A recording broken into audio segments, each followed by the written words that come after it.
Bonjour, comment vous allez? Et je suis vraiment content de vous voir ce matin. Et c'est votre même serviteur Hector Odyssey. Je dis shalom chez vous, shalom dans votre maison, shalom euh, dans votre service, shalom à tout endroit que vous vous trouvez ce matin. Euh, Depuis quelques moments, nous sommes en train de travailler sur un thématique très important à nous tous qui est quoi? La véritable délivrance. Et nous y sommes et nous avons démontré depuis ce jour qu'est-ce que la véritable délivrance et que nous avons démontré que la véritable délivrance c'est quoi? C'est la nouvelle naissance. Et quelqu'un qui est né de nouveau, c'est celui-là qui est un enfant de Dieu.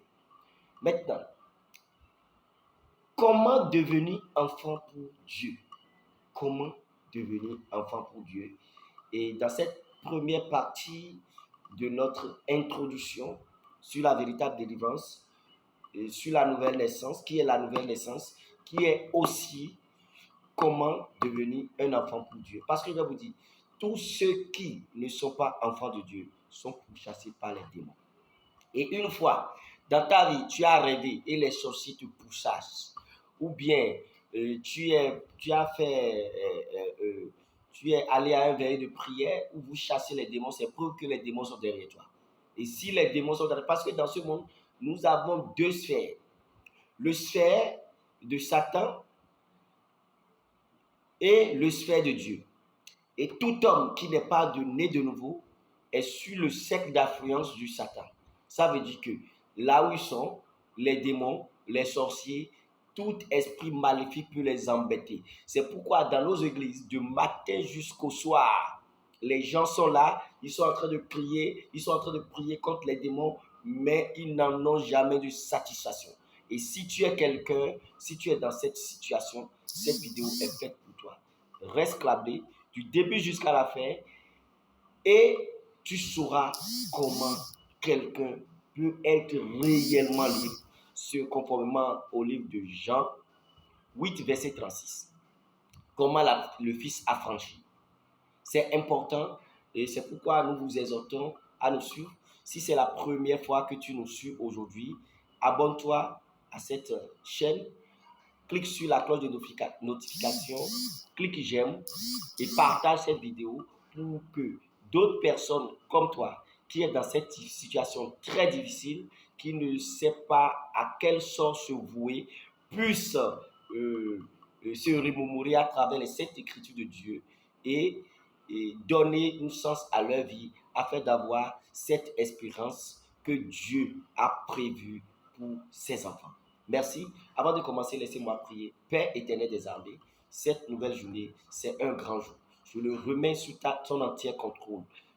Que nos pas soient guidés par la lumière de ta parole et que tous ceux qui me suivent à travers cette vidéo, Papa, accorde-les la lumière, la force de la compréhension, que ta gloire les soit révélée chez eux, sur eux et dans leur cercle d'influence. Papa éternel des armées, je te bénis, que toute gloire soit pour toi.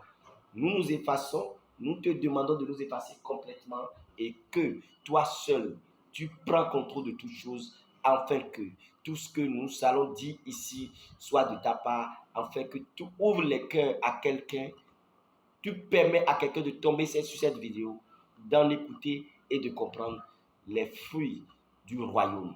Au nom puissant de Jésus, nous avons ainsi prié. Amen. Ok, bien aimé.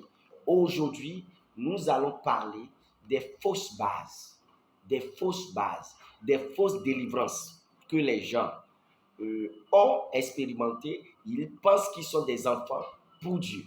Parce que beaucoup de gens sont devenus enfants de Dieu. Par quelle manière? Parce qu'ils ont expérimenté la guérison. Parce qu'ils n'ont pas d'emploi. On a prié pour eux. Ils ont d'emploi pour cela. Ils disent que Jésus est leur roi.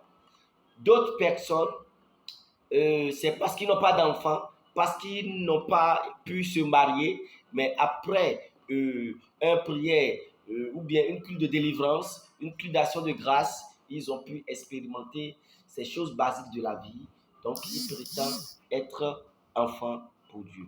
Et ma question pour vous, est-ce que cette chose, c'est véritablement ce qu'il faut? Nous avons lu le livre de Psaume 53, verset 2. Dieu peut nous dire, Dieu du très haut des cieux, regarde les fils de l'homme pour voir s'il y a quelqu'un qui soit intelligent, qui cherche Dieu. On a dit, Dieu du très haut, Psaume 53, verset 2. Dieu du très haut des cieux regarde les fils de l'homme pour voir s'il y a quelqu'un qui soit intelligent, qui cherche Dieu. Qui soit intelligent, qui cherche Dieu. Qui soit intelligent, qui cherche Dieu. Pour les hommes aujourd'hui, être intelligent, c'est quoi? Pour les hommes aujourd'hui, être intelligent, c'est quoi? Être intelligent, c'est être milliardaire, c'est ramasser des fortunes, ou bien c'est inventer quelque chose, c'est faire quelque chose de grand dans la vie. Mais pour Dieu, c'est uniquement celui qui nous cherche.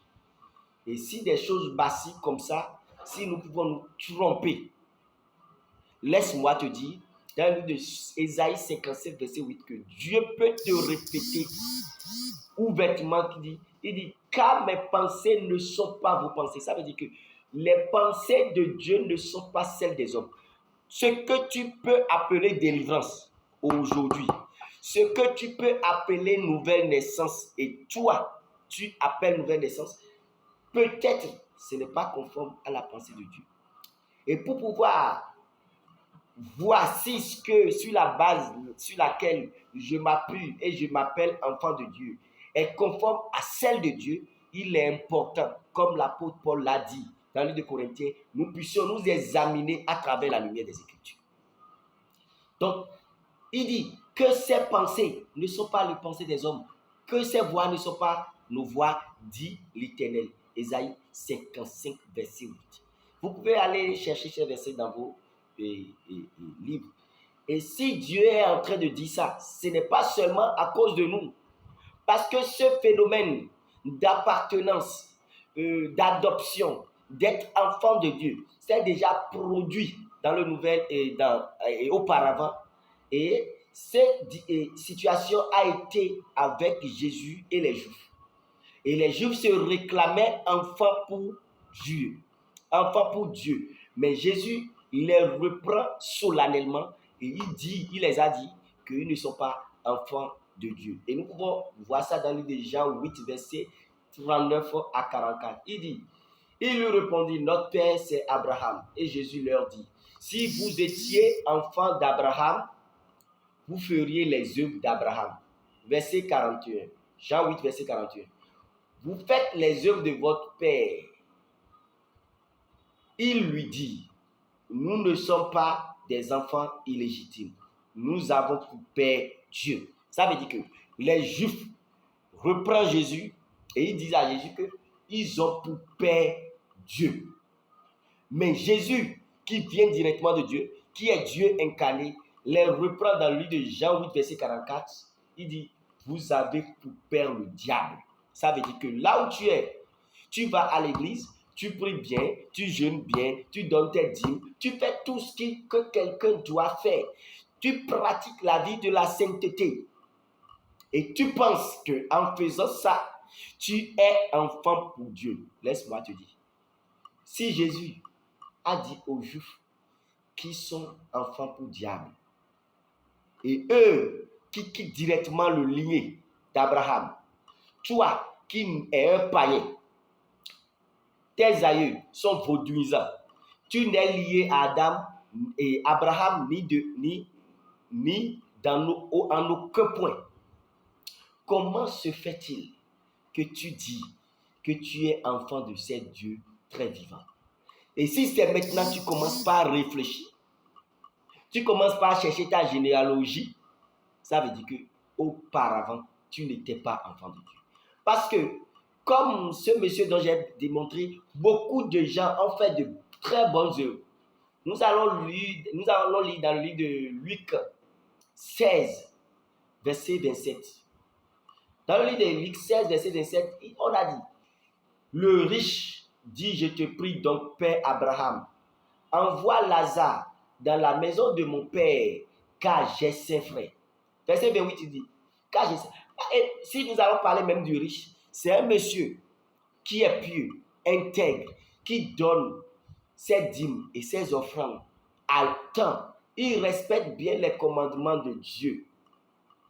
Mais est-ce que cela a suffi de faire de lui enfant de Dieu? Même tu peux appeler Abraham père. Tu peux appeler Dieu ton père. Parce que beaucoup de gens appellent Dieu leur père aujourd'hui.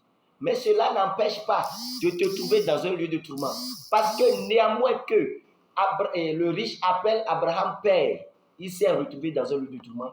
Et c'est depuis le lieu de tourment qu'il appelle Abraham père. C'est pourquoi il dit, c'est pour qu'il leur atteste ces choses afin qu'ils ne viennent pas dans ce lieu de tourment. Ça veut dire que le riche est dans un lieu de tourment, mais pourtant il appelle Abraham père. C'est pas parce que tu dis que Dieu est ton Dieu que Dieu est ton Dieu. C'est pourquoi au départ, dans l'Ésaïe 55, verset 8, il dit que ces pensées ne sont pas tes pensées. Donc, les bases sur lesquelles tu t'es appuyé, et tu dis que Dieu est ton Dieu, est-ce que vraiment ces bases sont de Dieu? C'est la question que nous devons poser. Comment es-tu devenu enfant de Dieu? Écris-moi un commentaire. Dis-moi comment es-tu devenu enfant de Dieu. Comment es-tu né de nouveau? Dis-moi ça. Parce que avant que quelqu'un ne puisse se réclamer enfant de Dieu, il est important qu'il puisse se retrouver dans ce qu'on appelle l'Église de Dieu. Et qu'est-ce qu'est l'Église selon Dieu? La prochaine fois, nous allons parler de l'Église selon Dieu. Aujourd'hui, nous avons parlé des fausses bases. Et nous allons toujours continuer dans les fausses bases en parlant de ce qui est la véritable Église selon Dieu. Merci, vous qui nous avez suivis. Partagez cette vidéo massivement pour que d'autres puissent écouter. Nous sommes dans notre émission L'Évangile au monde et la méditation pas à pas. Merci, agréable journée à vous et à vous tous. Merci beaucoup.